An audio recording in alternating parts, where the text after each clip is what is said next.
बहुत समय पहले दुनिया के नक्शे पर एक ऐसा राज्य था जिसका नाम इतिहास की किताबों में नहीं मिलता, क्योंकि उस राज्य की हिफाजत तलवारें नहीं किस्मत करती थीं। कहते हैं वहाँ एक राजा था जो अपनी बेटियों को सोने चांदी नहीं बल्कि दुनिया की सबसे अनोखी तालीम देता था। लेकिन किस्मत जब किसी का इम्तिहान लेती है तो ज्ञान भी कम पड़ जाता है। और फिर एक दिन एक सवाल ने उसकी अपनी ही बेटी की जिंदगी बदल दी और शुरू हुआ लाल नाम के रहस्यमयी श्राप का तूफान। कहानी शुरू होती है राजा के दो बेहद सुंदर बेटियों से। राजा अपनी बेटियों से दुनिया की हर खुशी से ज्यादा प्यार करता था। एक दिन राजा ने दोनों को अपने दरबार में बुलाया और सवाल किया, मेरी राजकुमारियों बताओ किसके कारण आज राज कर रही हो। बड़ी राजकुमारी ने कहा, आपके कारण पिताजी। पर छोटी बेटी की आवाज में अजीब सा आत्मविश्वास था, मैं अपनी किस्मत के कारण कर रही हूँ पिताजी। ये जवाब राजा के दिल पर हथौड़े की तरह लगा। राजा का गुस्सा फूट पड़ा। उसने आदेश दिया, जाओ इस राज्य का सबसे मूर्ख लड़का खोज कर लाओ, उसी से इसका विवाह होगा।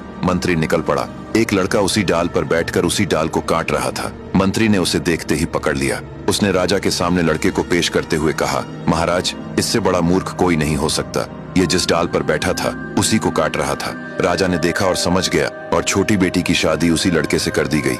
दोनों चलते चलते एक नदी पर पहुंचे। उन्होंने देखा नदी में लाल रंग की चमकते हुए बहुत सारे हीरे हुई गोल सी चीजें बह रहे हैं। राजकुमारी ने अपने पति से कहा, इसे मत छूना, ये अशुभ है। पर मूर्ख लड़का कौन सी बात मानता। उसने एक लाल हीरा उठाकर अपनी जेब में डाल लिया और यही लाल उन दोनों की किस्मत बर्बाद करने वाला था। अब आगे की कहानी जानने के लिए देखिए अगला भाग।